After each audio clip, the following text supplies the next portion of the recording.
everyone. I hope everyone had a great week. I thought I would come on here and read to you my second published book, Animal Friends: Trip to the Moon. It also goes along with my first book, Zach's First Day of Kindergarten, which talks about what happens when you encounter a bully at school. Both of these books were illustrated by my aunt, Vicki Corral. Tonight we are going to go on a camping and space adventure with some animal friends. I hope you are ready for this amazing story and maybe learn some space facts along the way.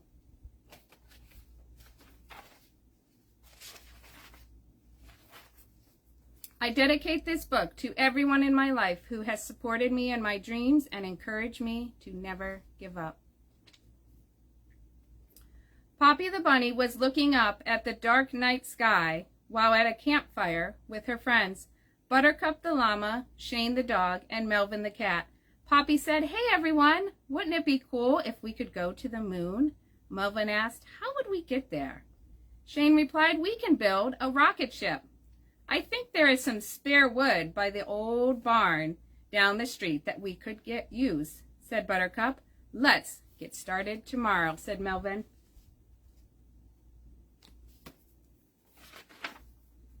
The four friends finished eating their s'mores by the campfire and headed to bed in their tents. The next morning, the friends got to work coming up with a design for their rocket.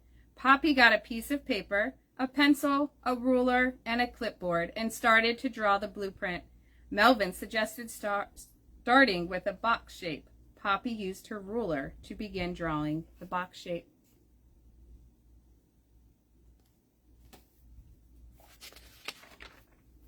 Next, Shane suggested adding some wings so the rocket could fly. "What shape?" asked Poppy. "Triangle," Shane exclaimed.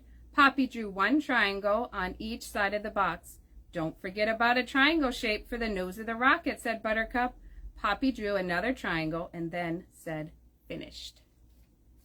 The friends then walked down the street to start building their rocket with the old barn wood.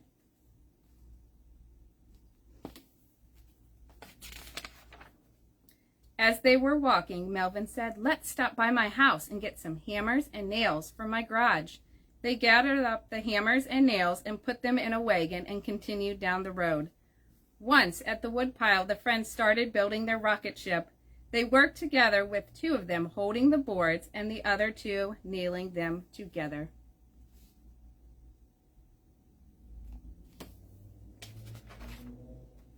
After 4 hours, they were finally done. "Whew! This rocket ship looks awesome," exclaimed Shane. "All right, tomorrow we blast off for the moon," said Poppy. "All of us?" asked Buttercup. Melvin put his paw on Buttercup's shoulder and said, "What is wrong, Buttercup?" "I'm afraid of heights," replied Buttercup. Poppy looked at Buttercup and asked, "Buttercup, what if I let you be my co-pilot? You can sit up front with me." Buttercup responded, "Can I bring my stuffed dog Daisy to protect me?" Poppy agreed.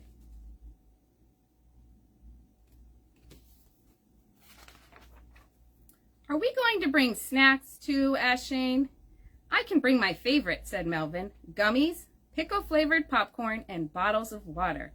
"Pickle-flavored popcorn?" Shane looked puzzled. "I've never had that, but I sure would like to try it."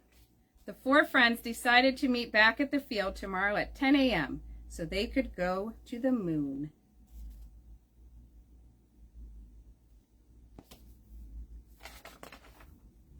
The next morning, Poppy asked her friends, "So, everyone ready?" "I am," exclaimed Shane. Melvin held up a blue bag and yelled, "I have the snacks." I'm still a little afraid," said Buttercup. Poppy went over to Buttercup, gave her a hug, and said, "I will be sitting right next to you, buddy." Buttercup smiled.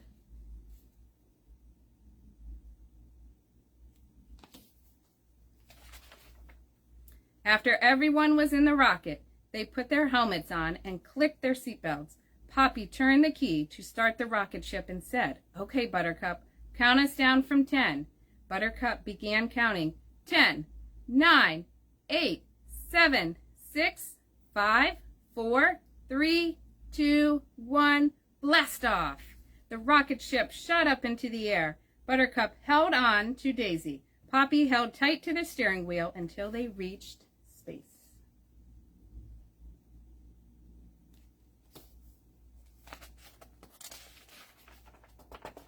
Once in space, Shane said, "Look, over to the right is the Little Dipper." "What is that?" asked Melvin. Shane explained that it is a constellation that represents Ursa Minor. It is also called Little Bear. It is made up of 7 stars. "Oh," said Melvin, "I remember the North Star. Polaris is in that constellation, right?" "Yes, it is the brightest star, and it's in the tail." "Can you see it?" asked Shane. As they continued their exploration through space, they saw a bunch of rocks going across the sky. "That is called a meteor shower," said Shane. The 4 friends continued their quest to find the moon.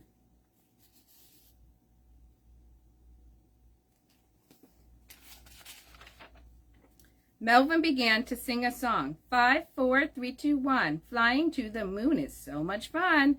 1, 2, 3, 4, 5. Exploring space, that's our jive.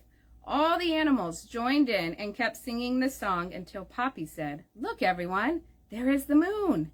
Then in a blink of an eye, everyone held tight to their seatbelts as they prepared to land. Once they landed, everyone unhooked their seatbelts and got out of the rocket ship to explore the moon. "Look at all the holes. It reminds me of Swiss cheese," said Melvin. "Over there is the American flag from the first moon landing on July 20th, 1969, stated Buttercup. Shane said, "Look at me. It looks like I'm floating up in space when I jump." "That's because there's less gravity here than on Earth," replied Poppy. "Be careful, Shane, so you don't fall into one of those holes," yelled Melvin.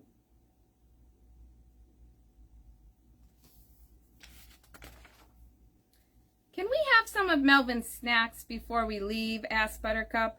"It will be like a picnic on the moon." All the friends sat down in one of the moon's craters and had some gummies, pickle-flavored popcorn, and drank some water. Poppy looked up and said, "What is that coming towards us?" Melvin replied, "It has a lot of legs. 8, I think." "Hi, everyone. My name is Fluffer, the moon spider. I saw you were having a picnic, and I thought you might like some cotton candy. I can spin some up for everyone," said Fluffer. Buttercup licked his lips and exclaimed, "That was some delicious cotton candy." "It was nice meeting you, Fluffer," said Shane. "We must be heading back to Earth." Then after cleaning up, they all got onto the rocket ship to head home. Poppy turned the key to power on the rocket ship and shouted, "Count us down, Buttercup. Can you count with me? From 10?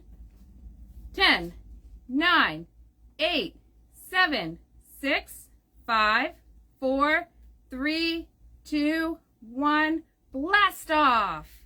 screamed Buttercup. Poppy pressed the gas pedal and the rocket ship began to fly. As they were heading home, they saw the Little Dipper constellation one more time before descending back down towards Earth.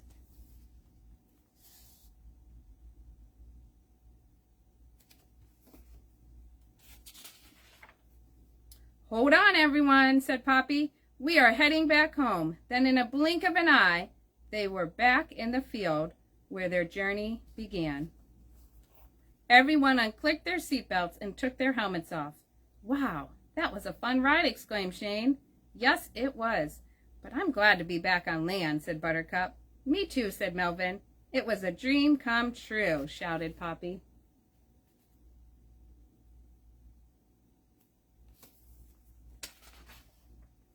Poppy then woke up and said, "Everyone, guess what? I had a crazy dream that we all went to the moon. We saw the Little Dipper constellation, a meteor shower, and had a picnic on the moon." Melvin said, "Wow, that sounds like a great adventure." I hope you enjoyed that story and maybe even learned some fun space facts. Also, at the end of this story, there are some activities you can do to go along with this book. You can use a telescope to look up at the planets and the other stars. You could visit a planetarium. You can also use a cardboard box and some other stuff around the house to make your own space shuttle to have your pretend space adventure. And also visit your library or bookstore to get more books about space. I want to thank you for joining me tonight and listening to my story. And I hope you have a great rest of your night. Thank you again.